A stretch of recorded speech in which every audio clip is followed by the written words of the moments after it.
All right, here's what my Schoology class looks like. I am doing the teacher view because I'm going to change some things and I want to use my new course. I'll just have to make a student-facing video once that's all in place because this is my old class from last year, just so you can see what it looks like. So, had this teacher information. We had that there when we were at distance and I just left it. I might move that down, but either way, classroom headquarters with some important information, and then reading and math were what they used primarily in Schoology. The good news is they start using Schoology in 3rd or 4th grade in our district, so they're already mostly familiar with a lot of it, so that is nice. But say they would go to math, they can see the top. I only ever have the main one we're doing showing. Near the end of the year, I did have a couple of options, but usually it's just the one folder we're doing is right there so they don't get confused about what to click on.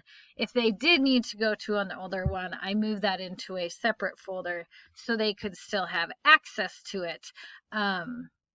But it's not to confuse them because I feel like in 5th grade, we're working on independence, but we still do need to make things pretty straightforward for them.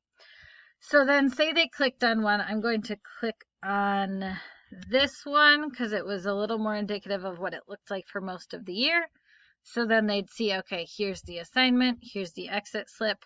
Like I wrote in number 1, I think I'm going to add the Ed Puzzle at least to try it out. So then there'd be an Ed Puzzle video link, then the assignment link, then the exit slip.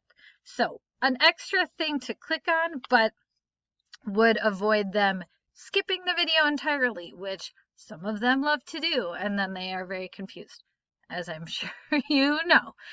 So they do, and usually I'll tell them like, okay guys, these are the 2 you're doing today, or you're just doing this assignment and this exit slip today, with that extra thing on the front of their notes. Hopefully that will help as well as far as what is due when.